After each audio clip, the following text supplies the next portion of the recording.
നമസ്കാരം. നോക്കാം ഈ മണിക്കൂറിലെ പ്രധാന വാർത്തകൾ. കുന്നംകുളം കസ്റ്റഡി മർദ്ദനത്തിൽ 4 പോലീസുകാരെ സസ്പെൻഡ് ചെയ്യാൻ ഡിഐജിയുടെ ശുപാർശ. ഡിജിപിക്ക് നിയമോപദേശം ലഭിച്ചു. അച്ചടക്ക നടപടി പുനഃപരിശോധിക്കാനും നിർദ്ദേശം. നടപടിയിൽ സംതൃപ്തിയില്ലെന്നും പോലീസുകാരെ പുറത്താക്കണമെന്നും മർദ്ദനത്തിന് ഇരയായ യൂത്ത് കോൺഗ്രസ് പ്രവർത്തകൻ സുജിത്ത്. പ്രതിഷേധം ശക്തമാക്കി കോൺഗ്രസ്.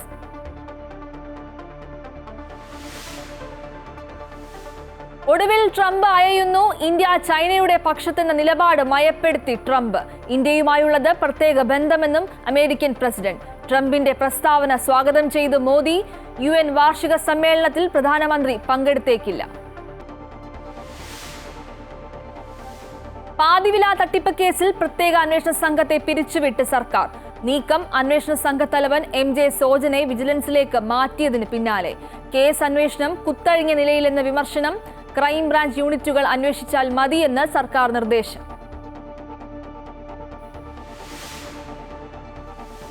US ഓപ്പൺ വനിതാ ചാമ്പ്യനെ ഇന്നറിയാം. ഫൈനലിൽ സെബലങ്കയും അനസിമോവയും ഏറ്റുമുട്ടും. മത്സരം രാത്രി 1:30 മുതൽ. പുരുഷ ഫൈനലിൽ അൽക്കാരസ് സിന്നർ പോരാട്ടം നാളെ.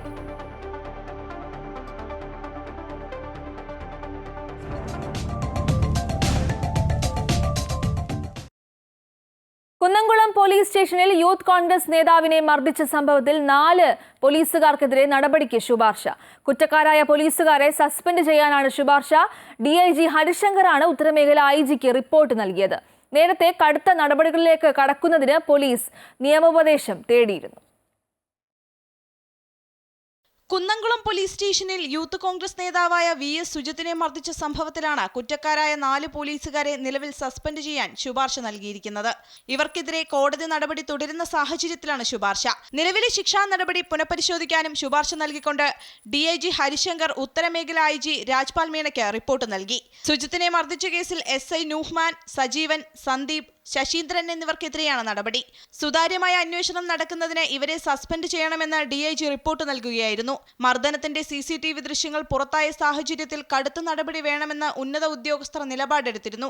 ഈ സാഹചര്യത്തിൽ ക്രിമിനൽ കേസ് നിലവിൽ കോടതിയുടെ പരിഗണനയിലായതിനാൽ വീണ്ടും നടപടിയെടുത്താൽ ആരോപണ വിധേയരായ പോലീസ് ഉദ്യോഗസ്ഥർ മേൽക്കോടതികളെ സമീപിക്കുമെന്ന ആശങ്ക വന്നിരുന്നു.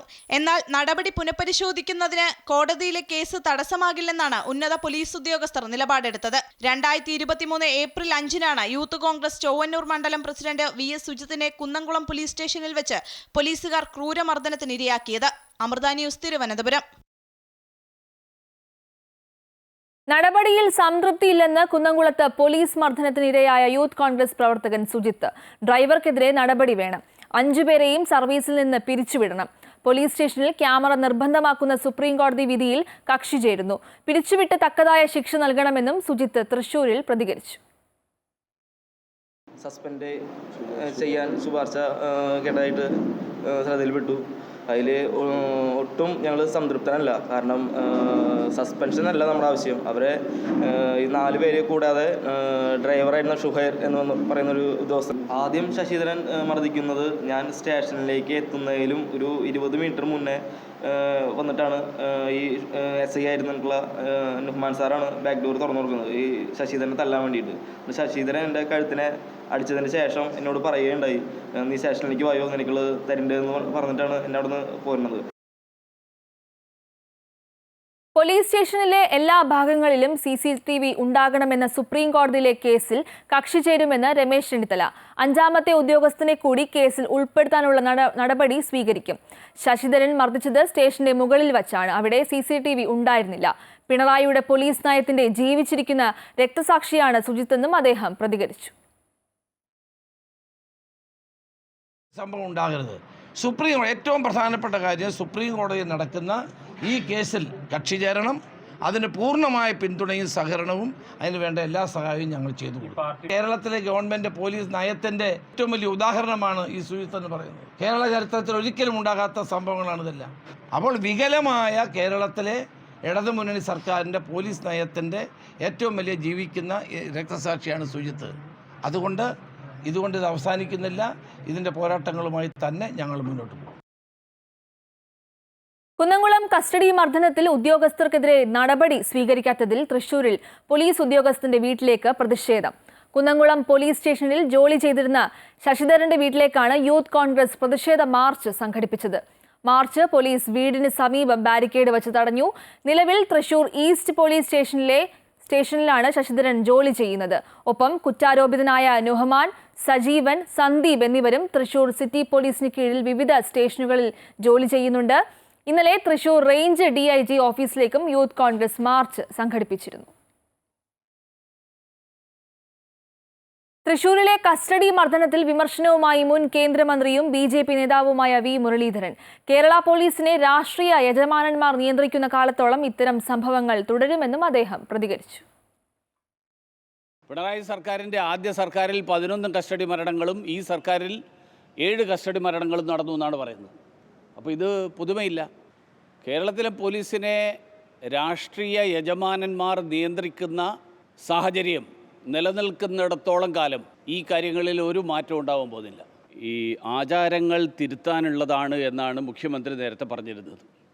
ആ നിലപാട് തന്നെയാണോ മുഖ്യമന്ത്രിക്ക് ഇപ്പോഴും ഉള്ളത്, അതോ ആചാരങ്ങൾ പാലിക്കപ്പെടേണ്ടതാണ് എന്നുള്ള സമീപനത്തിലേക്ക് മുഖ്യമന്ത്രി അദ്ദേഹത്തിൻ്റെ നിലപാട് മാറ്റിയോ?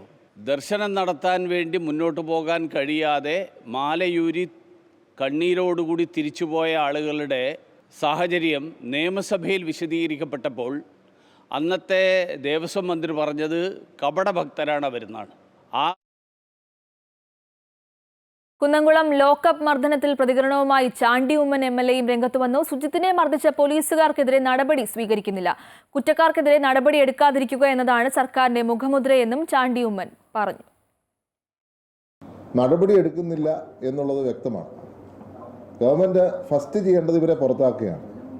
ഇതുവരെ പുറത്താക്കുവാൻ തയ്യാറായിട്ടില്ല എന്നുള്ളത് നമുക്കറിയാവുന്ന കാര്യമാണ്.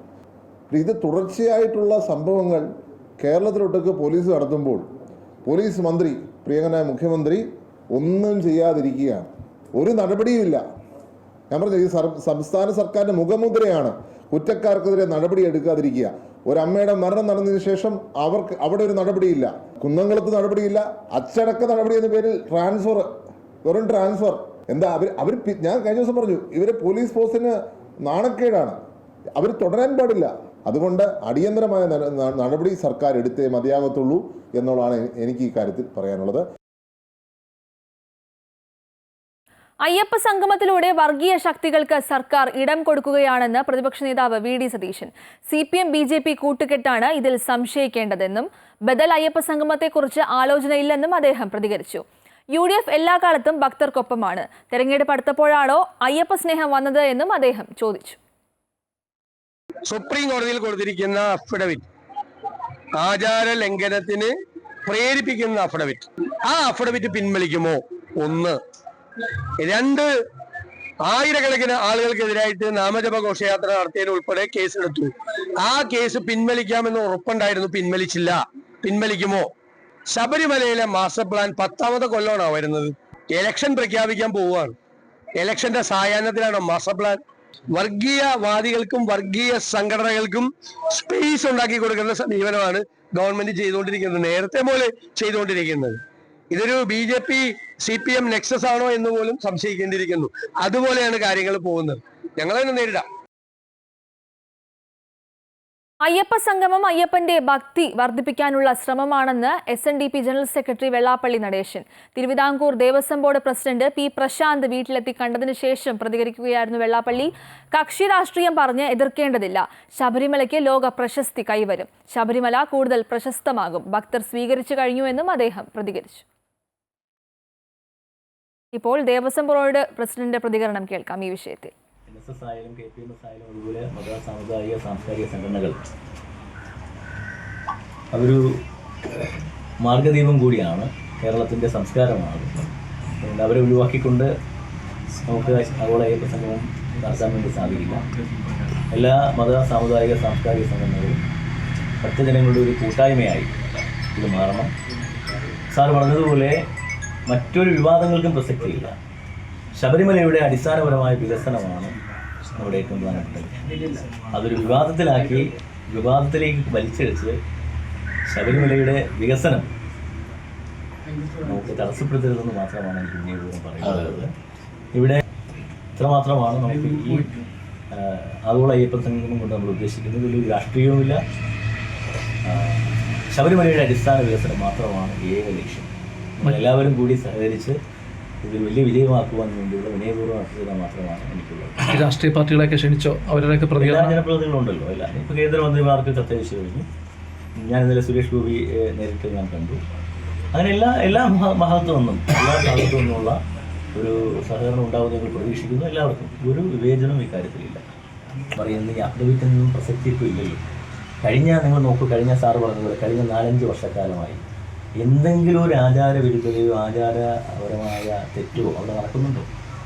കഴിഞ്ഞ 5-6 വർഷക്കാലമായി 2018 കഴിഞ്ഞു പോയില്ല. കഴിഞ്ഞ 5-6 വർഷക്കാലം എന്ത് മനോഹരമായിട്ടാണ് അവിടെ ആചാരങ്ങൾ സംരക്ഷിച്ചുകൊണ്ട് മുന്നോട്ട് പോകുന്നത്. കഴിഞ്ഞ പ്രാവശ്യം ഞാൻ പറഞ്ഞില്ലേ 54 ലക്ഷം പേര് വന്നു. വിവരങ്ങളുമായി അജയ് നാഥ് ചേരുന്നുണ്ട്. അജയ്, ഈ ആഗോള അയ്യപ്പ സംഗമ വിഷയത്തിൽ വെള്ളാപ്പള്ളിയുടെ നിലപാട് സർക്കാരിനൊപ്പമെന്ന് ആവർത്തിക്കുകയും ഒപ്പം UDF-നെയും BJP-യും വിമർശിക്കുകയും ചെയ്യുകയാണ്. എന്തൊക്കെയാണ് വെള്ളാപ്പള്ളി നടേശൻ പറഞ്ഞ കാര്യങ്ങൾ? തീർച്ചയായും ഈ സർക്കാരിന്റെയും ദേവസ്വം ബോർഡിന്റെയും നിലപാടിനോട് പക്ഷം ചേരുന്ന സമീപനമാണ് വെള്ളാപ്പള്ളി നടേശൻ സ്വീകരിച്ചത്. അതായത് ശബരിമലയിലെ സമഗ്ര വികസനമാണ് സർക്കാരും ദേവസ്വം ബോർഡും ലക്ഷ്യം വെക്കുന്നത്. ആ ലക്ഷ്യത്തിന് ഇപ്പോൾ രാഷ്ട്രീയം പറഞ്ഞ് അതിന് തടസ്സം നിൽക്കേണ്ട കാര്യമില്ല എന്നാണ് വെള്ളാപ്പള്ളി പ്രതികരിക്കുന്ന കാര്യമുണ്ടായത്. ഈ സർക്കാർ അധികാരത്തിൽ വന്നതിന് ശേഷം ഈ ശബരിമലയുമായി ബന്ധപ്പെട്ട വിവാദങ്ങൾ അവസാനിക്കുന്ന സാഹചര്യം ഉണ്ടായിരുന്നു. അത്തരത്തിൽ ശബരിമല വികസനത്തിന്റെ പാതയിൽ പോകുന്ന ഘട്ടത്തിൽ ആഗോളതലത്തിൽ ഈ ഈ ശബരിമലയെ ബന്ധപ്പെട്ട് അയ്യപ്പന്റെ ഭക്തി വർദ്ധിക്കുന്ന സാഹചര്യം ഉണ്ടാകും. ആഗോളതലത്തിൽ ഇതിന്റെ പ്രശസ്തി കൂടുതൽ ഉയരുന്ന സാഹചര്യം ഉണ്ടാകും. ആ തരത്തിലേക്ക് ഇതിനെ കാണണം എന്ന നിലയിലുള്ള സമീപനമാണ്, ഒരു പ്രതികരണമാണ് വെള്ളാപ്പള്ളി നടേശന്റെ ഭാഗത്തുനിന്നുണ്ടായിരുന്നത്. സമാനമായ ഒരു പ്രതികരണം തന്നെയാണ് Devaswom board president advocate P പ്രശാന്തും സ്വീകരിച്ചത്. അതായത് ഇതിൽ രാഷ്ട്രീയം കാണേണ്ട കാര്യമില്ല, സർക്കാർ സമഗ്രമായ വികസനം മാത്രമാണ് ലക്ഷ്യമിടുന്നത്. ശബരിമലയുമായി ബന്ധപ്പെട്ട ശബരിമലയുടെ സമ്പൂർണ്ണ വികസനമാണ് സർക്കാരും ദേവസ്വം ബോർഡും ലക്ഷ്യം വെക്കുന്നത്. ആ ഘട്ടത്തിൽ ഇത്തരത്തിലേക്ക് കേവലമായ രാഷ്ട്രീയം പറഞ്ഞുകൊണ്ട് ഇതിനെ തള്ളിക്കളയേണ്ട കാര്യമില്ല. അല്ലെങ്കിൽ ഈ ഒരു ആഗോള അയ്യപ്പ സംഗമം എന്ന ഒരു ക്യാമ്പയിനെ അത്തരത്തിലേക്ക് വീഴ്ത്തി കാണിക്കേണ്ടതില്ല എന്ന സമീപനമായിരുന്നു പ്രശാന്ത് സ്വീകരിച്ചത്. അതേ സമീപനം തന്നെയാണ് വെള്ളാപ്പള്ളി നടേശൻ സ്വീകരിക്കുന്ന കാര്യമുണ്ടായത്. ഇത്തരത്തിൽ കോൺഗ്രസും BJP-യും ഇതിനെ ഇകഴ്ത്തി കാണിക്കാൻ വേണ്ടി ശ്രമിക്കുന്നു. പക്ഷേ ഈ സർക്കാർ അധികാരത്തിൽ വന്നതിന് ശേഷം സമഗ്രമായ വികസനത്തിലൂടെയാണ് ശബരിമല മുന്നോട്ട് പോകുന്നത്. അത് തുടർന്നും ഉണ്ടാകും. അത്തരത്തിലേക്ക് വലിയൊരു വികസനത്തിലേക്ക് ശബരിമല മാറും. അങ്ങനെ അയ്യപ്പന്റെ ശക്തി വർദ്ധിപ്പിക്കാനുള്ള ശ്രമമാണ് ഇപ്പോൾ നിലവിൽ നടക്കുന്നത് എന്ന ഒരു സമീപനമാണ്, സർക്കാരിനോട് ചേർന്ന് നിൽക്കുന്ന ഒരു സമീപനമാണ് വെള്ളാപ്പള്ളി നടേശന്റെ ഭാഗത്തുനിന്നുണ്ടായിരുന്നത്. മറ്റൊരു കാര്യം, ഈ മുൻപുണ്ടായിരുന്ന വിവാദവുമായി ബന്ധപ്പെട്ടുള്ള സമരവും അതോട് ചേർന്നുണ്ടായിരുന്ന കേസുമായി ബന്ധപ്പെട്ടുള്ള ഒരു സമീപനമാണ്. ആ കേസ് പിൻവലിക്കണം എന്ന നിലപാട് തന്നെയാണ് ഇപ്പോഴും താൻ പിന്തുടരുന്നത്. ആ കേസ് പിൻവലിക്കുന്ന സാഹചര്യം ഉണ്ടാകണം. അതായത് മുൻപ് സ്ത്രീ പ്രവേശനവുമായി ബന്ധപ്പെട്ട് നടന്ന വിവാദങ്ങളും സമരവുമായി ബന്ധപ്പെട്ട് എടുത്തിട്ടുള്ള കേസുകളെല്ലാം തന്നെ പിൻവലിക്കുന്ന സാഹചര്യം ഉണ്ടാകണം എന്ന നിലപാടിൽ ഉറച്ചു നിൽക്കുന്ന സാഹചര്യവും വെള്ളാപ്പള്ളി നടേശൻ സ്വീകരിക്കുന്ന സാഹചര്യം ഉണ്ടായിരുന്നു. മറ്റൊന്ന്, ഇപ്പോൾ സൂചിപ്പിച്ചോളൂ തന്നെ ഈ ആഗോള അയ്യപ്പ സംഗമത്തിൽ എന്താണോ സർക്കാർ നിലപാട്, എന്താണോ ദേവസ്വം ബോർഡിന്റെ നിലപാട്, ആ നിലപാടിനൊപ്പം നിൽക്കണം. ആ നിലപാടിലേക്ക് വിശ്വാസികളെല്ലാം തന്നെ എത്തിക്കഴിഞ്ഞിരിക്കുന്നു, വിശ്വാസികളെല്ലാം തന്നെ ആ നിലയിലേക്ക് ഇറങ്ങിക്കഴിഞ്ഞിരിക്കുന്നു എന്നൊരു സമീപനമാണ് നിലവിൽ വെള്ളാപ്പള്ളി നടേശൻ മുന്നോട്ട് വെക്കുന്നത്. അതായത് SNDP-യുടെ ജനറൽ സെക്രട്ടറിയാണ്. SNDP സമുദായത്തെ ആകെ തന്നെ ഇത്തരത്തിലേക്ക് ഈ അയ്യപ്പ സംഘവുമായി മുന്നോട്ട് പോകുവാൻ, ഒരു സഹകരണ മനോഭാവത്തോടെ മുന്നോട്ട് പോകാനുള്ള നിലപാട് സ്വീകരിക്കണം എന്ന ഒരു ഏറ്റവും പ്രധാനപ്പെട്ട നിലപാടാണ് ഇപ്പോൾ SNDP-യുടെ ജനറൽ സെക്രട്ടറി വെള്ളാപ്പള്ളി നടേശൻ പങ്കുവച്ചിരിക്കുന്നത്. ഗോപിക നൽകിയത്. ശബരിമലയ്ക്ക് ലോക പ്രശസ്തി കൈവരുമെന്നും ശബരിമല കൂടുതൽ പ്രശസ്തമാകും, ഭക്തർ അത് സ്വീകരിച്ചു കഴിഞ്ഞു എന്നാണ് വെള്ളാപ്പള്ളി നടേശൻ പ്രതികരിച്ചത്. ആ പ്രതികരണം കേൾക്കാം. അത് ഇഷ്ടമില്ലാത്ത അച്ചു തൊട്ടതെല്ലാം കുറ്റമെന്ന് പറഞ്ഞ പോലെ അവരത് പറയും, അതിന് പറയണം.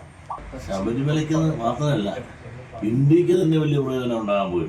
ഇതിനെ ചെറുതായി കാണരുത്, ഇത് വലിയൊരു മഹാസംഭവമായിട്ട് മാറാൻ പോയത്. നമ്മൾ ഈ അയ്യപ്പനെ മാത്രമായിട്ട് ഒതുക്കാതെ നിങ്ങൾ ഇതിൻ്റെ ഒരു വിശാല വീക്ഷണത്തിൽ ചിന്തിക്കുക. ഇപ്പോൾ പിണറായി ഗവൺമെൻറ് കൊണ്ടുവന്നു എന്നുള്ളത് പറഞ്ഞുകൊണ്ട് കുറ്റം പറയുന്നത്, അത് ഇലക്ഷൻ വരുന്നു എന്നുള്ളതുകൊണ്ടാണ് പറയുന്നത്. അങ്ങനെയാണെങ്കിൽ കഴിഞ്ഞ ഇലക്ഷന് മുമ്പായിരുന്നല്ലോ ഈ സ്ത്രീ പ്രവേശനമായിട്ടുണ്ടായിരുന്ന എല്ലാ പ്രശ്നവും നന്നായിരുന്നു. അത് കഴിഞ്ഞിട്ടില്ല ഇലക്ഷൻ നടന്നത്. എന്നിട്ട് 99 സീറ്റോട് കൂടി പിണറായി തന്നെ ജയിച്ചില്ലേ. അപ്പം അതിനകത്തൊന്നും ഒരർത്ഥമില്ല. ഞാൻ കഴിഞ്ഞ അധ്യായമല്ലേ, നിങ്ങൾക്ക് വേറെ പണിയൊന്നുമില്ല എന്നിട്ടാണ് ജീവിക്കുന്നത്. ഇത് എത്രയോ കൊല്ലങ്ങൾക്ക് മുമ്പ് ഇതൊക്കെ കഴിഞ്ഞിട്ടാണ് ഈ ഗവൺമെൻറ് പിന്നെയും ഭരണത്തിൽ വന്നത്. ഭരണത്തിൽ വന്നതുകൊണ്ട് ചെയ്ത തെറ്റില്ലാണ്ടാവുന്നുണ്ടോ? അവിടെ ഭരണത്തിൽ വന്നതുകൊണ്ട് ഇവര് തള്ളപ്പെട്ടോ ജനങ്ങളെ? അത് ഇഷ്ടമില്ലാത്ത അച്ഛൻ തൊട്ടതെല്ലാം കുറ്റമെന്ന് പറഞ്ഞ പോലെ. അമീബിക് മസ്തിഷ്ക ജ്വരം ബാധിച്ച് സംസ്ഥാനത്ത് ഒരു മരണം കൂടി. വയനാട് ബത്തേരി സ്വദേശി രതീഷാണ് മരിച്ചത്. 45 വയസ്സായിരുന്നു. കോഴിക്കോട് മെഡിക്കൽ കോളേജ് ആശുപത്രിയിൽ ചികിത്സയിലായിരുന്നു. ഇതോടെ ഒരു മാസത്തിനിടെ 4 പേരാണ് രോഗം ബാധിച്ച് മരിച്ചത്. 11 പേർ കോഴിക്കോട് മെഡിക്കൽ കോളേജ് ആശുപത്രിയിൽ ചികിത്സയിലുണ്ട്. ആരുടെയും നില അതീവ ഗുരുതരമല്ലെന്ന് ആരോഗ്യവകുപ്പ് വ്യക്തമാക്കി. ഇന്ത്യക്കെതിരായ നിലപാട് മയപ്പെടുത്തി അമേരിക്കൻ പ്രസിഡന്റ് ഡൊണാൾഡ് ട്രംപ്. ഇന്ത്യയും അമേരിക്കയും തമ്മിൽ പ്രത്യേക ബന്ധമെന്ന് ട്രംപ് പറഞ്ഞു. വൈറ്റ് ഹൌസിൽ നടന്ന വാർത്താ സമ്മേളനത്തിനിടെ ഇന്ത്യയുമായുള്ള ബന്ധം പുനഃസ്ഥാപിക്കാൻ തയ്യാറാണോ എന്ന ചോദ്യത്തിന് മറുപടി നൽകുകയായിരുന്നു അദ്ദേഹം. ട്രംപിന്റെ നിലപാടിനെ അഭിനന്ദിക്കുന്നുവെന്നും ഇത്തരം നിലപാടുകൾ ഇന്ത്യ അമേരിക്ക ബന്ധം കൂടുതൽ ദൃഢമാക്കുമെന്നും പ്രധാനമന്ത്രിയും കൂട്ടിച്ചേർത്തു. ഇന്ത്യയും റഷ്യയും നമുക്ക് നഷ്ടമായെന്നാണ് തോന്നുന്നത്. അവരിപ്പോൾ ഇരുണ്ടതും ദുരൂഹവുമായ ചൈനീസ് പക്ഷത്ത് എന്നാണ് ട്രംപ് ട്രൂത്ത് സോഷ്യലിൽ നേരത്തെ പോസ്റ്റിട്ടത്. ആ നിലപാടിനാണ് ഇപ്പോൾ മയം വന്നിരിക്കുന്നത്. ഇന്ത്യ റഷ്യയിൽ നിന്ന് ഇത്രയധികം എണ്ണ വാങ്ങുന്നതിൽ തനിക്ക് വളരെയധികം നിരാശയുണ്ട്. അത് താൻ അവരെ അറിയിച്ചു എന്നായിരുന്നു ട്രംപിന്റെ പുതിയ പ്രതികരണം. തനിക്ക് നരേന്ദ്രമോദിയുമായി വളരെ നല്ല ബന്ധമുണ്ട്. അദ്ദേഹം മികച്ച നേതാവാണെന്നും ട്രംപ് പറയുന്നു. അതേസമയം റഷ്യൻ എണ്ണ വാങ്ങി ഇന്ത്യ വൻ ലാഭം കൊയ്യുന്നുവെന്ന് ട്രംപിന്റെ വ്യാപാര ഉപദേഷ്ടാവായ പീറ്റർ നവോരോ വീണ്ടും ആരോപിച്ചു. അതോടൊപ്പം ഇന്ത്യയുടെ തീരുവകൾ അമേരിക്കക്കാരുടെ ജോലി നഷ്ടപ്പെടുത്തുന്നുവെന്നും അദ്ദേഹം ആരോപിച്ചു. റഷ്യൻ ക്രൂഡ് ഓയിൽ ഇന്ത്യ ഇറക്കുമതി ചെയ്യുന്നത് തുടരുന്നതിൽ ട്രംപ് നിരാശനാണെന്ന് വൈറ്റ് ഹൌസ് സാമ്പത്തിക ഉപദേഷ്ടാവ് കെവിൻ ഹാസറ്റും പറഞ്ഞു. റഷ്യൻ എണ്ണയുടെ വാങ്ങൽ വർദ്ധിപ്പിച്ചത് ഇന്ത്യ ചെയ്ത തെറ്റാണെന്നും 1-2 മാസത്തിനുള്ളിൽ ഇന്ത്യ ചർച്ചയ്ക്കെത്തുമെന്ന് കരുതുന്നതായും US വാണിജ്യ സെക്രട്ടറി ഹോവാർഡ് ലുട്നിക് പറഞ്ഞു. International desk, Amrita TV. UN വാർഷിക സമ്മേളനത്തിൽ പ്രധാനമന്ത്രി നരേന്ദ്രമോദി പങ്കെടുത്തേക്കില്ല. ഈ മാസം 23 മുതൽ ന്യൂയോർക്കിലാണ് ഐക്യരാഷ്ട്രസഭയുടെ ജനറൽ അസംബ്ലി യോഗം നടക്കുന്നത്. മോദിക്ക് പകരം വിദേശകാര്യമന്ത്രി S ജയശങ്കറാകും പങ്കെടുക്കുക. സെപ്റ്റംബർ 26-ന് പ്രധാനമന്ത്രി ജനറൽ അസംബ്ലിയെ അഭിസംബോധന ചെയ്യുമെന്നായിരുന്നു നേരത്തെ ഉണ്ടായിരുന്ന ധാരണ. വിവിധ തലങ്ങളിൽ ഇന്ത്യയെ അനുനയിപ്പിക്കാനുള്ള നീക്കങ്ങൾ അമേരിക്ക നടത്തുന്നുണ്ടെങ്കിലും അധിക തീരുവ വിഷയത്തിൽ പരിഹാരമുണ്ടാകുന്നതുവരെ അകലം തുടരാൻ തന്നെയാണ് തീരുമാനം. ഇന്ത്യ ഏറ്റവും അടുത്ത സുഹൃത്താണെന്ന് അമേരിക്കൻ പ്രസിഡന്റ് ഡൊണാൾഡ് ട്രംപ് ആവർത്തിക്കുന്നുണ്ട്. എന്നാൽ നിലപാടുകൾ മാറ്റാതെ കൂടുതൽ സഹകരണം വേണ്ട എന്ന നിലയ്ക്കാണ് രാജ്യം മുന്നോട്ടു പോകുന്നത്. ഇതിന്റെ തുടർച്ചയാണ് ന്യൂയോർക്കിൽ നടക്കുന്ന ഐക്യരാഷ്ട്രസഭയുടെ ജനറൽ അസംബ്ലി യോഗത്തിൽ നിന്ന് വിട്ടുനിൽക്കാനുള്ള പ്രധാനമന്ത്രി നരേന്ദ്രമോദിയുടെ തീരുമാനം. മോദിക്ക് പകരം വിദേശകാര്യമന്ത്രി സുബ്രഹ്മണ്യം ജയശങ്കർ ആയിരിക്കും യോഗത്തിൽ പങ്കെടുക്കുക. ഈ മാസം 23 മുതൽ 29 വരെയാണ് ജനറൽ അസംബ്ലി നടക്കുന്നത്. ഇതിൽ 26-ാം തീയതി പ്രധാനമന്ത്രി അസംബ്ലിയെ അഭിസംബോധന ചെയ്യുമെന്നുള്ളതായിരുന്നു നേരത്തെയുള്ള ധാരണ. എന്നാൽ ഇന്ത്യ അമേരിക്ക ബന്ധം വഷളായ പശ്ചാത്തലത്തിലാണ് പ്രധാനമന്ത്രി വിട്ടുനിൽക്കാനുള്ള സാധ്യത ഉടലെടുത്തത്. അമേരിക്കയിലെത്തുന്ന പ്രധാനമന്ത്രി പ്രസിഡന്റ് ഡൊണാൾഡ് ട്രംപുമായി കൂടിക്കാഴ്ച നടത്താനുള്ള സാധ്യതകൾ നിലനിന്നിരുന്നു. അതിനിടെ റഷ്യയിൽ നിന്ന് ഇന്ത്യ എണ്ണ വാങ്ങുന്നത് തുടരുമെന്ന് ധനമന്ത്രി നിർമ്മലാ സീതാരാമൻ വ്യക്തമാക്കി. അമേരിക്കൻ സമ്മർദ്ദത്തിന് വഴങ്ങേണ്ടതില്ല എന്ന് തന്നെയാണ് രാജ്യത്തിന്റെ നിലപാട്. സാമ്പത്തികവും വാണിജ്യപരവുമായ കാര്യങ്ങൾ വിലയിരുത്തിയാണ് തീരുമാനവുമായി മുന്നോട്ട് പോകുന്നതെന്ന് ധനമന്ത്രി പറഞ്ഞു. അമേരിക്കൻ തീരുവ വർധനവ് മറികടക്കാനുള്ള നീക്കങ്ങൾ ശക്തമായി മുന്നോട്ട് പോകുന്നുവെന്നും നിർമ്മലാ സീതാരാമൻ പറഞ്ഞു. റഷ്യ എന്നുള്ളതല്ല, രാജ്യത്തിന്റെ സാമ്പത്തിക ഇറക്കുമതി സാധ്യതകൾ കൂടി പരിഗണിച്ചാണ് എവിടെ നിന്ന് എന്തു വാങ്ങുമെന്ന് തീരുമാനിക്കുകയെന്നും ധനമന്ത്രി വ്യക്തമാക്കി. അമൃത ന്യൂസ്, ന്യൂഡൽഹി. US താരിഫുമായി GST പരിഷ്കരണത്തിന് ബന്ധമില്ലെന്ന് കേന്ദ്രമന്ത്രി അശ്വിനി വൈഷ്ണവ്. GST പരിഷ്കരണത്തിന് ബാഹ്യ ഇടപെടലുകൾ ഉണ്ടായിട്ടില്ല. വളരെ കാലം പ്രധാനമന്ത്രിയുടെ ആലോചനയിൽ ഉണ്ടായിരുന്ന പരിഷ്കരണമാണ് യാഥാർത്ഥ്യമാകുന്നതെന്നും അശ്വിനി വൈഷ്ണവ് ഡൽഹിയിൽ പ്രതികരിച്ചു. GST के रिफॉर्म्स का काम 1.5 साल पहले से चालू हुआ था, अमेरिका के चुनावों से पहले। ये प्रधानमंत्री जी का बहुत क्लियर है, रिफॉर्म ट्रांसफॉर्म। इस रिफॉर्म से देश की एक नए तरह की ट्रांसफॉर्मेशन की यात्रा चालू हुई। ഹിമാചൽ പ്രദേശിലെ ഷിംല, കിന്നൌർ മേഖലകളിൽ മണ്ണിടിച്ചിൽ. അഖാര ബസാറിലുണ്ടായ മണ്ണിടിച്ചിലിൽ 3 പേർ മരിച്ചു. കാണാതായ 4 പേർക്കായി തിരച്ചിൽ തുടരുന്നു.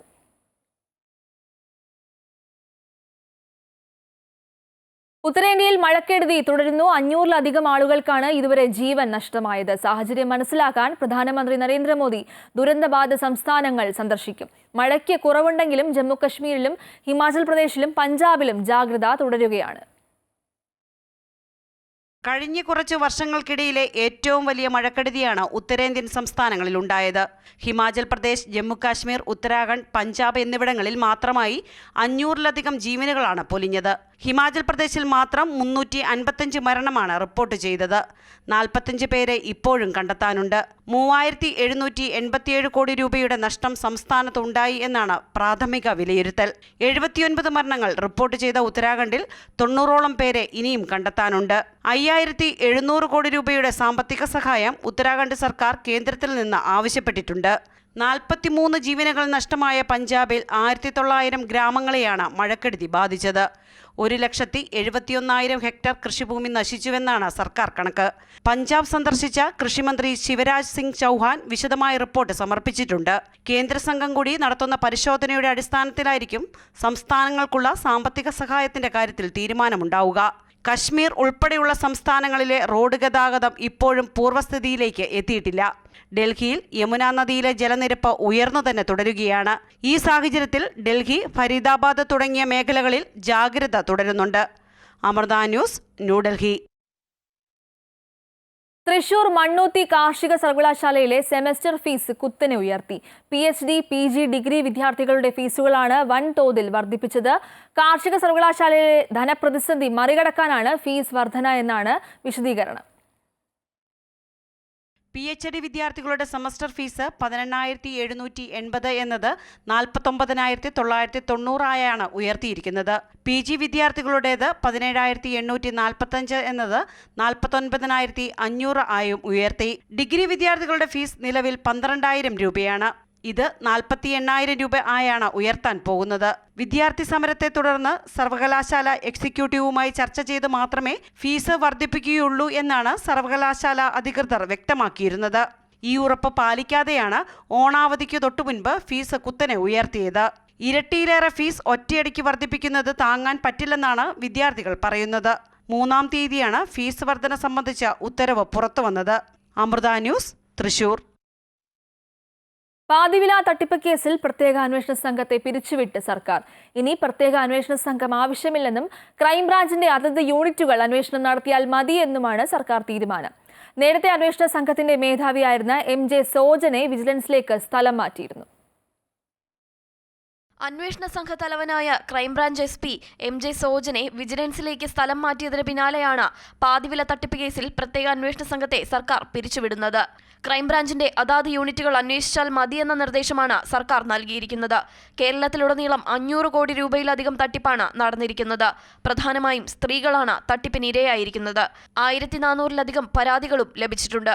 പൊതുപ്രവർത്തകരായ ആനന്ദകുമാർ, അനന്തകൃഷ്ണൻ എന്നിവർക്കെതിരെയും ഇതിൽ ആരോപണങ്ങൾ ഉയർന്നിരുന്നു. സീഡ് സൊസൈറ്റികൾ കൂടി ഉൾപ്പെട്ട ഏറെ നൂലാമാലകളുള്ള തട്ടിപ്പാണ് പാതിവില തട്ടിപ്പ്. ഒരുപാട് കേസുകൾ സംസ്ഥാനത്തുടനീളം ഉള്ളതുകൊണ്ട് അന്വേഷണത്തിന് ഏകോപനം അനിവാര്യമാണ്. പ്രത്യേക സംഘം ഇല്ലാതായതോടെ അന്വേഷണം കുത്തഴിഞ്ഞ നിലയിലാകുമെന്ന ആക്ഷേപവും ഇതിനോടകം ഉയർന്നുകഴിഞ്ഞു. അമൃത ന്യൂസ്, തിരുവനന്തപുരം. സ്വർണ്ണവില ചരിത്രത്തിലെ ഏറ്റവും ഉയർന്ന നിരക്കിൽ ഇന്ന് പവന് 640 രൂപയാണ് കൂടിയത്. ഇതോടെ ഗ്രാമിന് വില 10,000-അടുത്തെത്തി. പവന് 79,000 രൂപ കടന്നു. ഇന്നലെ 560 രൂപ ഉയർന്നിരുന്നു. ഇന്ന് 1 പവൻ 22 ക്യാരറ്റ് സ്വർണത്തിന്റെ വിപണി വില 79,560 രൂപയാണ്. അന്താരാഷ്ട്ര വിപണിയിൽ വില ഉയർന്നതും ഡോളറിന്റെ വിനിമയ നിരക്ക് ഉയർന്നതും സ്വർണത്തിന്റെ വിലയെ ബാധിച്ചിട്ടുണ്ട്. ശക്തമായ മഴയിൽ റോഡ് ചെളിക്കുണ്ടായി മാറിയതോടെ യാത്രാ ദുരിതം അനുഭവിക്കുകയാണ് ഇടുക്കി ചിന്നക്കനാൽ 301 ഉന്നതിയിലെ ആദിവാസി കുടുംബങ്ങൾ. പുനരധിവസിപ്പിച്ച് 2 പതിറ്റാണ്ട് കഴിഞ്ഞിട്ടും അടിസ്ഥാന സൗകര്യങ്ങൾ പോലും ഇവർക്ക് അന്യമാണ്. വർഷങ്ങളായി യാത്രാ ദുരിതം അനുഭവിക്കുമ്പോഴും അധികൃതർ തിരിഞ്ഞു നോക്കുന്നില്ല എന്നാണ് ഇവരുടെ പരാതി. മഴ പെയ്താൽ പിന്നെ ഇടുക്കി ചിന്നക്കനാൽ 301-ലെ ആദിവാസി കുടുംബങ്ങൾക്ക് പുറം ലോകത്തേക്കെത്താൻ യാതൊരു മാർഗവുമില്ല. ചെളിക്കുണ്ടായി മാറിയ റോഡിലൂടെ ആകെ എത്തുന്നത് ജീപ്പുകൾ മാത്രം. ഇപ്പോൾ ഇവരും ഓട്ടം നിർത്തി. ഓട്ടം പോയാൽ കിട്ടുന്ന പണം വണ്ടിയുടെ അറ്റകുറ്റപ്പണികൾക്ക് പോലും തികയില്ലെന്നാണ് ഡ്രൈവർമാർ പറയുന്നത്. കുട്ടികൾ സ്കൂളിലേക്ക് പോകുന്നതും ഈ ചെളിക്കുണ്ട് താണ്ടിയാണ്. 2 പതിറ്റാണ്ടിന്റെ പഴക്കമുണ്ട് ഈ ദുരിതയാത്രയ്ക്ക്. എന്നിട്ടും പരിഹാരം കാണാൻ അധികൃതർക്ക് കഴിഞ്ഞിട്ടില്ല. ഗ്രാമപഞ്ചായത്ത് അംഗം മുതൽ ജില്ലാ കളക്ടർ വരെ ഇവിടെ സന്ദർശനം നടത്തി മടങ്ങി. എന്നിട്ടും 301-ലേക്കുള്ള യാത്രാ ദുരിതത്തിന് പരിഹാരമെന്നത് പ്രഖ്യാപനങ്ങളിൽ മാത്രം. MP വരുന്നുണ്ട്, MLA വരുന്നുണ്ട്, കലക്ടർ വരുന്നുണ്ട്, വന്ന് എല്ലാം കാണുന്നുണ്ട്, ഞങ്ങളുടെ ബുദ്ധിമുട്ടുകൾ ഞങ്ങൾ പറയുന്നുണ്ട്. പക്ഷേ ഇതുവരെ നടപ്പിലാകുന്നില്ല, അവർ നടപ്പിലാക്കി തരുന്നില്ല. പക്ഷേ ഇത് എത്രയും ഇവിടുത്തെ സ്കൂൾ കുട്ടികൾ പോകുന്നുണ്ട്, ആശുപത്രി കേസ് പോകണം. ഈ റോഡ് കിടക്കുന്ന കിടപ്പ് കണ്ട സിംഗാണ്ടം 301 കോളിലേക്ക് കയറുന്ന റോഡ് കണ്ടു കഴിഞ്ഞാൽ ആർക്കും നടന്നു വരാൻ മുതലേ പറ്റാത്ത സ്ഥിതിയാണ്. രാത്രികാലങ്ങളിൽ രോഗികളെ ആശുപത്രിയിലെത്തിക്കാൻ പോലും കഴിയാത്ത അവസ്ഥയാണ്. ചിന്നക്കനാൽ സിംഗുകണ്ടം റോഡിൽ നിന്ന് 301 ഉന്നതിയിലേക്ക് മൺ റോഡ് മാത്രമാണുള്ളത്. ശക്തമായ മഴവെള്ളപ്പാച്ചിലിൽ റോഡ് കുത്തിയൊലിച്ചു പോവുകയും ചെയ്തു. കാലങ്ങളായി നിലനിൽക്കുന്ന യാത്രാ ദുരിതത്തിന് ശാശ്വത പരിഹാരം കാണണമെന്നാണ് ആദിവാസി കുടുംബങ്ങളുടെ ആവശ്യം. MC Boban, Amrita news, Idukki. Life ഭവന പദ്ധതിയിൽ അനുവദിച്ചു കിട്ടിയ വീട് നിർമ്മിക്കാനാകാതെ ഇടുക്കിയിലെ ആദിവാസി കുടുംബങ്ങൾ. ചിന്നക്കനാൽ 300 ഉന്നതിക്ക് സമീപം കഴിയുന്ന ആദിവാസികൾക്കാണ് റവന്യൂ വകുപ്പിൽ നിന്നും വീട് നിർമ്മിക്കുന്നതിന് NOC ലഭിക്കാത്തത്. പതിറ്റാണ്ടുകളായി ദുരിതമനുഭവിക്കുന്ന ഇടുക്കി ചിന്നക്കനാലിലെ കുടുംബങ്ങൾക്ക് സർക്കാരിന്റെ സ്വപ്ന പദ്ധതിയായ ലൈഫ് ഭവന പദ്ധതിയിൽ വീട് അനുവദിച്ചു. എല്ലാ രേഖകളും ഹാജരാക്കി. പക്ഷേ താലൂക്കിൽ നിന്നും ഇവർക്ക് വീട് വയ്ക്കുന്നതിന് NOC നൽകുന്നില്ല. ഇവർ താമസിക്കുന്ന ഭൂമി റവന്യൂ രേഖകളിൽ HNL പ്ലാന്റേഷൻ എന്നാണ് രേഖപ്പെടുത്തിയിരിക്കുന്നത്. ഇതാണ് NOC ലഭിക്കാൻ തടസ്സം. മുൻപ് HNL കമ്പനിക്ക് നൽകിയിരുന്ന ഭൂമിയുടെ പാട്ടകാലാവധി അവസാനിച്ചതാണ്. ഇതോടെ ഈ ഭൂമി ആദിവാസി പുനരധിവാസ പദ്ധതിയുടെ ഭാഗമായി. ഭൂരഹിത ആദിവാസി കുടുംബങ്ങൾക്ക് ഭൂമി വിതരണം നടത്തണമെന്നാവശ്യപ്പെട്ട് പട്ടികവർഗ ഏകോപന സമിതി റവന്യൂ മന്ത്രിക്ക് പരാതി നൽകിയിരുന്നു. എന്നാൽ ഈ ഭൂമി ഇപ്പോഴും HNL കമ്പനിക്ക് പാട്ടത്തിന് നൽകിയിരിക്കുന്നു എന്നാണ് റവന്യൂ ഉദ്യോഗസ്ഥരുടെ വാദം. വീടെന്ന സ്വപ്നം മനസ്സിൽ സൂക്ഷിച്ച് പതിറ്റാണ്ടുകളായി ഇവിടെ കഴിയുകയാണ് ഓമനയും കുടുംബവും. പോകാൻ മറ്റൊരു സ്ഥലമില്ല. ഇതുവരെ സർക്കാരിന്റെ ഒരു സഹായവും ലഭിച്ചിട്ടുമില്ല. ഇപ്പോൾ ലൈഫിൽ വീടുള്ളതാണ്. ഇതുവരെ നമ്മൾ അപേക്ഷ കൊടുക്കുമ്പോൾ കൈവശരേഖ തരുന്നില്ല. ലൈഫിൻ്റെ വീട് ഉണ്ടെന്നുള്ളത് ലിസ്റ്റിൽ പേര് വന്നിട്ടുണ്ട്. അത് കൊടുക്കുമ്പോഴത്തേക്കും അവർ എന്തെങ്കിലുമൊക്കെയോ കാരണങ്ങൾ പറഞ്ഞിങ്ങനെ നമുക്ക് തരാതെ ഇങ്ങനെ വെച്ചുകൊണ്ടിരിക്കുകയാണ്. ചിന്നക്കനാലിൽ വൻകിട നിർമ്മാണങ്ങൾക്ക് ഒരു നിയന്ത്രണവുമില്ല. എന്നാൽ ഓമനയെപ്പോലെയുള്ള നിർധന കുടുംബങ്ങളുടെ സ്വപ്നങ്ങൾ മാത്രം ഉദ്യോഗസ്ഥരുടെ പിടിവാശിയിൽ തകരുന്നു. MC Boban, Amrita news, Idukki. ധർമ്മസ്ഥല കേസിൽ യൂട്യൂബറായ കോഴിക്കോട് സ്വദേശി മനാഫിനെ SIT ചോദ്യം ചെയ്യും. തിങ്കളാഴ്ച SITക്ക് മുമ്പിൽ ഹാജരാകുമെന്നും യൂട്യൂബിൽ പറഞ്ഞ കാര്യങ്ങളിൽ ഉറച്ചു നിൽക്കുന്നതായും മനാഫ് പ്രതികരിച്ചു.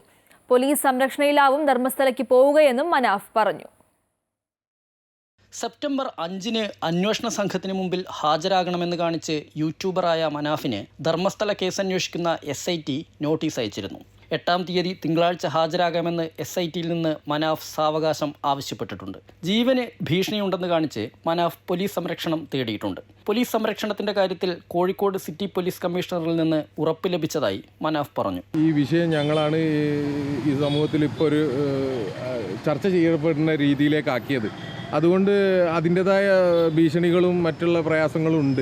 അതുകൊണ്ട് കേരള ഗവൺമെൻറ്റിൻ്റെ ഭാഗത്തു നിന്നുള്ള ഒരു ഉപദേശമാണ് ഇത് പോലീസ് സംരക്ഷണത്തോടു കൂടി പോയാൽ മതി എന്നുള്ളത്. ഇതിനിടെ മതസ്പർദ്ധയുണ്ടാക്കിയെന്ന് കാണിച്ച് മനാഫിനെതിരെ കർണാടകയിലെ ഉടുപ്പി പോലീസ് കേസെടുത്തു. യൂട്യൂബ് ചാനലിലൂടെ പറഞ്ഞ കാര്യങ്ങൾ താൻ ഉറച്ചു നിൽക്കും. ധർമ്മസ്ഥലയിലെ ദുരൂഹ മരണങ്ങൾ കെട്ടുകഥയല്ലെന്നും SITയിൽ വിശ്വാസമുണ്ടെന്നും മനാഫ് പറഞ്ഞു. അമൃത ന്യൂസ്, കോഴിക്കോട്.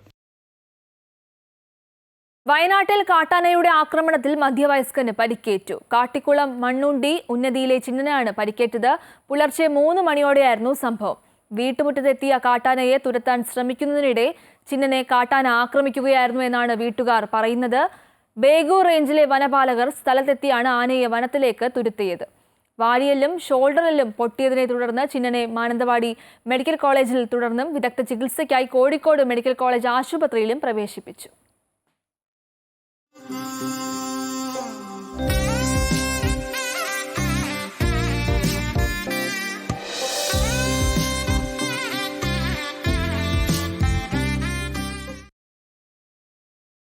കാസർഗോഡ് ഇടയിലക്കാട്ടുകാവിൽ ഒരുക്കിയ വാനര സദ്യ കാണാൻ ആയിരങ്ങൾ. പഴങ്ങളും പച്ചക്കറികളുമായി നവോദയ ഗ്രന്ഥാലയം ബാലവേദിയാണ് കാവിലെ കുരങ്ങുകൾക്ക് സദ്യ വിളമ്പിയത്. ചക്ക, ക്യാരറ്റ്, ബീട്രൂട്ട്, തക്കാളി, പൈനാപ്പിൾ, നെല്ലിക്ക, സപ്പോട്ട, പപ്പായ, കക്കിരി തുടങ്ങിയ 18 ഇനങ്ങളും ഉപ്പ് ചേർക്കാത്ത ചോറുമാണ് ഇത്തവണ വാനരർക്കായി വിളമ്പിയത്. നവോദയ ഗ്രന്ഥാലയം ബാലവേദിയിലെ കുട്ടികൾ ഓണപ്പാട്ടുകൾ പാടിക്കൊണ്ട് കാവരികിലെത്തുമ്പോഴേക്കും വാനരപ്പട തടിച്ചുകൂടിയ ആൾക്കൂട്ടത്തിനിടയിലേക്ക് എത്തിയിരുന്നു.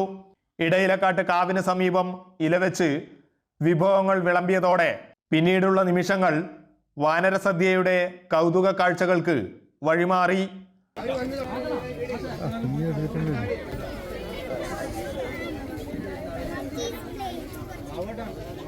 ചക്കയും ക്യാരറ്റും ഏറെ ഇഷ്ടത്തോടെ അകത്താക്കി. ഇത് തുടർച്ചയായി 18ാം തവണയാണ് അവിട്ടന്നാളിൽ വാനര സദ്യ ഒരുക്കുന്നത്. ഇങ്ങനൊരു സദ്യ ഞങ്ങൾ എത്തിച്ചേർന്നത് എന്ന് പറയുന്നത് ഇവിടുത്തെ വാനരന്മാരുടെ എണ്ണം ക്രമാതീതമായിട്ട് ഇവിടുന്ന് കുറയുന്ന ഒരു സ്ഥിതി ഉണ്ടായിട്ടുണ്ട്. അതിന്റെ പ്രധാനപ്പെട്ട കാരണം എന്ന് പറയുന്നത് ഇവിടുത്തെ കാവിലേക്ക് ധാരാളം സഞ്ചാരികൾ കടന്നു വരുന്നുണ്ട്.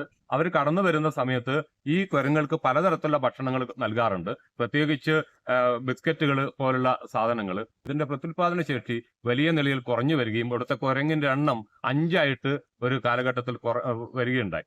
അതുകൊണ്ട് അതിനെ തുടർന്നാണ് ഞങ്ങൾ ഒരു ബോധവൽക്കരണം എന്നുള്ള രീതിയിൽ കാവ് കാണാനെത്തുന്ന സഞ്ചാരികൾ നൽകുന്ന പലതരം ഭക്ഷണങ്ങൾ കുരങ്ങുകളുടെ ആരോഗ്യത്തെ സാരമായി ബാധിക്കുന്നുവെന്ന കണ്ടെത്തലിനെ തുടർന്നാണ് നവോദയ ഗ്രന്ഥാലയ നേതൃത്വത്തിൽ സദ്യ ഒരുക്കാൻ തുടങ്ങിയത്. നിലവിൽ 30ഓളം കുരങ്ങുകളാണ് വലിയപറമ്പ് ഇടയിലക്കാട്ടെ കാവിലുള്ളത്. അമൃത ന്യൂസ്, കാസർഗോഡ്. 20 വർഷമായി സൗജന്യമായി ഓണസദ്യ ഒരുക്കി നൽകുന്ന ഒരു ഹോട്ടലുണ്ട് തൃശൂർ എറവിൽ. ഓണസദ്യ കഴിക്കാനെത്തുന്നവർ നൽകുന്ന സംഭാവന ഉപയോഗിച്ച് നാട്ടിലെ അവശത അനുഭവിക്കുന്ന ആളുകളെ കണ്ടെത്തി സഹായിക്കാനാണ് ശ്രേയസ് എന്ന ഹോട്ടലിൽ ഉടമ രമേശിന്റെ നേതൃത്വത്തിൽ കാരുണ്യ പ്രവൃത്തികൾ നടത്തിവരുന്നത്. ഓണക്കാലത്ത് ഉത്രാട ദിനത്തിൽ ശ്രേയസ് ഹോട്ടലിൽ നിന്ന് വിഭവസമൃദ്ധമായ സദ്യ കഴിക്കാൻ എത്തുന്നവർ ഒട്ടനവധിയാണ്. എല്ലാവർക്കും ഭക്ഷണം സൗജന്യം. ചോറും 20 തരം കറികളും പ്രഥമനുമെല്ലാം യഥേഷ്ടം. ഹോട്ടലിൻ്റെ ഉടമ രമേശിന് സഹായത്തിനായി അന്നേ ദിവസം വ്യാപാരികളും സുഹൃത്തുക്കളും ജനപ്രതിനിധികളും അടക്കം നിരവധി പേരുണ്ടാകും. സൗജന്യമായി കഴിക്കുന്ന ഭക്ഷണത്തിനൊപ്പം സമൂഹത്തിനു വേണ്ടി നന്മകൾ ചെയ്യാനാണ് ഓരോരുത്തരും രമേശിൻ്റെ ഹോട്ടലിലെത്തുന്നത്. അന്നേ ദിവസം ഹോട്ടലിലെ പണപ്പെട്ടി അടഞ്ഞാണ് കിടക്കുക. പക്ഷേ ഭക്ഷണം കഴിച്ച ശേഷം ആളുകൾ ഒരു ഊണിൻ്റെ കാശിന് പകരം 4-5 ഇരട്ടി വരെ ഈ പെട്ടിയിൽ നിക്ഷേപിക്കും. ഇങ്ങനെ ലഭിക്കുന്ന പണമെല്ലാം അസുഖങ്ങൾ മൂലം ദുരിതമനുഭവിക്കുന്ന ഒരാൾക്ക് ചികിത്സാ സഹായമായി നൽകുകയാണ് പതിവ്. അതിനാൽ ഇവിടുത്തെ ഉത്രാട സദ്യയിൽ പങ്കുകൊള്ളാൻ എത്തുന്നവർ രമേശിൻ്റെ കാരുണ്യ പ്രവൃത്തിയിൽ കൂടി അവരുടെ വിഹിതമേൽപ്പിക്കാൻ കൂടി എത്തുന്നവരാണ്. 3 വർഷമായി രമേശിൻ്റെ ഉത്രാട സദ്യയിൽ പങ്കെടുക്കാനും സഹായം നൽകാനുമായി എത്തുന്ന മുൻമന്ത്രി VS സുനിൽകുമാറിനും ഈ ഹോട്ടലിനെ കുറിച്ച് പറയാനുണ്ട്. ഇതൊരു സാമൂഹ്യ പ്രവർത്തന കേന്ദ്രമാണ്. എല്ലാ ഉത്രാട ദിവസവും ഇവിടെ നടത്തുന്ന സദ്യ അത് ലാഭത്തിന് വേണ്ടിയല്ല, അത് ജീവകാരുണ്യ പ്രവർത്തനങ്ങൾക്ക് വേണ്ടിയിട്ടുള്ള ഒരു സമ്പാദ്യമാണത്. തൃശൂർ കാഞ്ഞാണി സംസ്ഥാന പാതയോട് ചേർന്ന 45 വർഷം മുൻപ് പഴയൊരു കെട്ടിടത്തിലാണ് ശ്രേയസ് ഹോട്ടൽ ആരംഭിക്കുന്നത്. എറവ് പതിയത്ത് വേലായുധൻ്റെ മകൻ രമേശ് 3 പതിറ്റാണ്ട് മുൻപാണ് ഹോട്ടലിൻ്റെ ചുമതല ഏറ്റെടുക്കുന്നത്. 20 വർഷം മുൻപ് നാട്ടിലെ സുഹൃത്തുക്കൾക്കും സാധുജനങ്ങൾക്കും ഓണസദ്യ നൽകിയാണ് ഈ കാരുണ്യ പ്രവർത്തനത്തിന് തുടക്കം കുറിക്കുന്നത്. ഈ വർഷത്തെ ഓണസദ്യയിൽ നിന്നും പിരിഞ്ഞു കിട്ടിയ 42,000 രൂപ പ്രദേശവാസിയായ യുവാവിൻ്റെ ചികിത്സാ സഹായത്തിലേക്ക് രമേശ് കൈമാറി. അമൃത ന്യൂസ്, തൃശൂർ. KCL 2ാം സീസണിന്റെ ഫൈനൽ നാളെ നടക്കും. എരീസ് കൊല്ലം സെയിലേഴ്സും കൊച്ചി ബ്ലൂ ടൈഗേഴ്സും തമ്മിലാണ് ഫൈനൽ പോരാട്ടം. ആദ്യ സെമിയിൽ തൃശൂർ ടൈറ്റൻസിനെ പരാജയപ്പെടുത്തിയാണ് നിലവിലെ ചാമ്പ്യന്മാരായ എരീസ് കൊല്ലം ഫൈനലിലേക്ക് മുന്നേറിയത്. 2ാം സെമിയിൽ കാലിക്കറ്റ് ഗ്ലോബ് സ്റ്റാർസിനെ പരാജയപ്പെടുത്തിയാണ് കൊച്ചി ഫൈനൽ ബർത്ത് ഉറപ്പിച്ചത്. നാളെ വൈകിട്ട് 6:45 തിരുവനന്തപുരം ഗ്രീൻഫീൽഡ് സ്റ്റേഡിയത്തിലാണ് മത്സരം. US ഓപ്പൺ ടെന്നീസ് ഫൈനൽ നാളെ നടക്കും. നിലവിലെ ചാമ്പ്യൻ യാനിക് സിന്നറും കാർലോസ് അൽക്കാരസും തമ്മിലാണ് ഫൈനൽ പോരാട്ടം. കാനഡയുടെ ഫെലിക്സ് ഓഷ്യ അലിയാസിനെ തോൽപ്പിച്ചാണ് സിന്നറിന്റെ ഫൈനൽ പ്രവേശനം. ആവേശപ്പോരിൽ നൊവാക് ജോക്കോവിച്ചിനെ വീഴ്ത്തിയാണ് കാർലോസ് അൽക്കാരസിന്റെ മുന്നേറ്റം. ഫൈനൽ കാണാൻ US പ്രസിഡന്റ് ഡൊണാൾഡ് ട്രംപും എത്തിയേക്കുമെന്നും വിവരമുണ്ട്.